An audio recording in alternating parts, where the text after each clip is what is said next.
Indonesia sebagai negara yang bertujuan untuk memajukan kesejahteraan umum, melekatnya fungsi memajukan secara umum menimbulkan beberapa konsekuensi terhadap penyelenggaraan pemerintah, yaitu pemerintah harus berperan aktif mencampuri kehidupan sosial ekonomi masyarakat.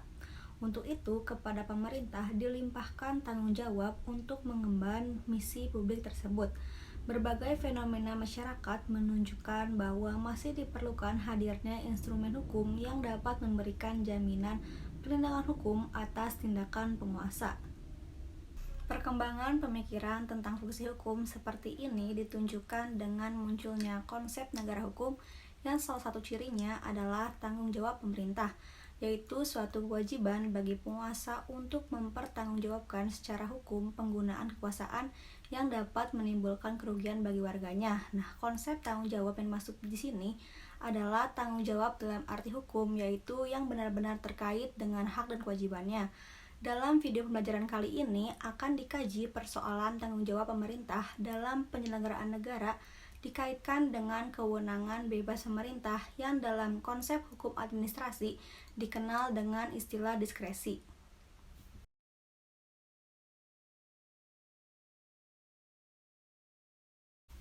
Yang pertama ada definisi tanggung jawab. Tanggung jawab menurut Kamus Bahasa Indonesia adalah keadaan wajib menanggung segala sesuatunya. Bertanggung jawab menurut Kamus Umum Bahasa Indonesia adalah kewajiban menanggung, memikul, menanggung segala sesuatunya, dan menanggung akibatnya. Nah, tanggung jawab adalah kesadaran manusia akan tingkah laku atau perbuatannya yang disengaja maupun yang tidak disengaja. Tanggung jawab juga berarti berbuat sebagai perwujudan kesadaran atau kewajiban. Selanjutnya ada pertanggungjawaban hukum. Pertanggungjawaban hukum adalah setiap tindakan melawan hukum oleh subjek hukum yang menimbulkan kerugian bagi pihak lain, yang mengharuskan adanya pertanggungjawaban bagi subjek hukum yang bersangkutan, yang merupakan prinsip dalam pergaulan hukum. Selanjutnya terdapat tugas dan tanggung jawab pemerintah dalam penyelenggaraan negara. Nah, dalam suatu negara demokrasi, kemauan negara itu dinyatakan melalui badan pembentuk undang-undang. Tugas utama dari eksekutif yaitu tidak mempertimbangkan, tetapi melaksanakan undang-undang yang ditetapkan oleh badan legislatif. Tetapi dalam negara modern, urusan eksekutif adalah tidak semudah sebagai adanya masa-masa Yunani gitu. Oleh karena itu, beraneka ragamnya tugas-tugas negara ini dirasa perlu menyerahkan urusan pemerintahan dalam arti luas kepada tangan eksekutif, dan tak dapat lagi dikatakan bahwa kekuasaan eksekutif hanya terdiri dari pelaksanaan undang-undang.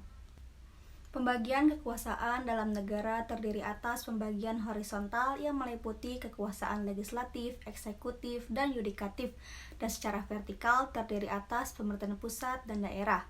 Pembagian kekuasaan dalam negara secara horizontal dimaksudkan untuk menciptakan keseimbangan dalam negara dan saling melakukan kontrol. Adapun pembagian tugas secara vertikal maupun horizontal sekaligus dengan pemberian kewenangan badan-badan negara tersebut yang mana ditegaskan dalam konstitusi. Dalam hukum administrasi negara dikenal dua bentuk pertanggungjawaban oleh lembaga negara atau pemerintah, yaitu yang pertama adalah pertanggungjawaban yuridis. Pertanggungjawaban hukum ini dapat dilakukan baik itu melawan hukum maupun tidak melawan hukum.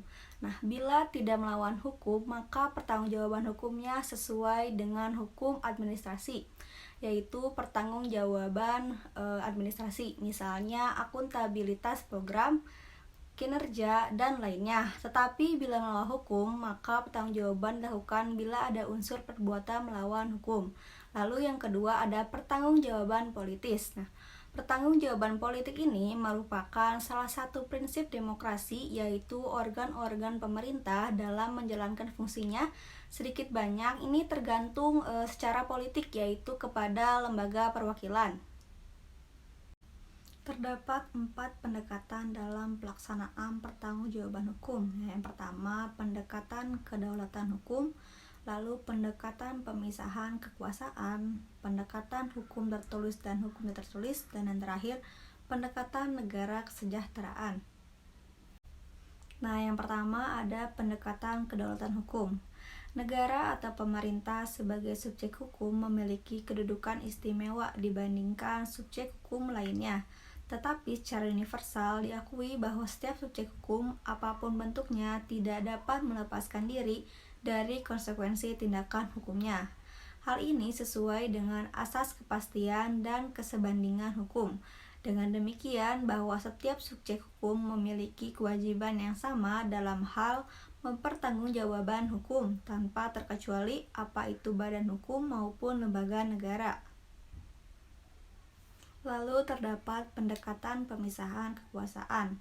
Nah, pendekatan ini menghendaki agar masing-masing lembaga negara itu berdiri sendiri dengan peranan dan kekuasaannya sendiri-sendiri sesuai dengan apa yang telah ditentukan oleh konstitusi, di mana lembaga negara tidak boleh mempengaruhi atau intervensi ini sesuai dengan ajaran Trias Politika Murni.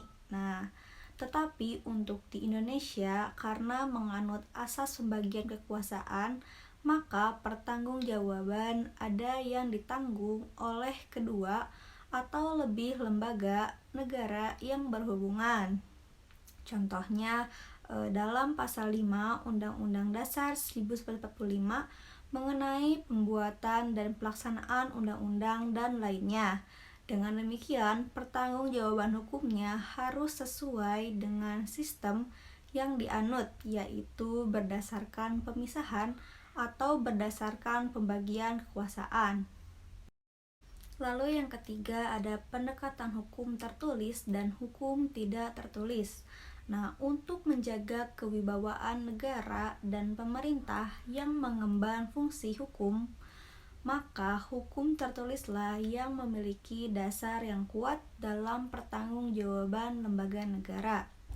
Namun tetapi, hukum tidak tertulis tidak dikesampingkan karena nilai-nilai etik banyak yang tidak dirumuskan dalam undang-undang, tetapi menjadi norma bagi negara dan masyarakat dalam menjalankan hukum.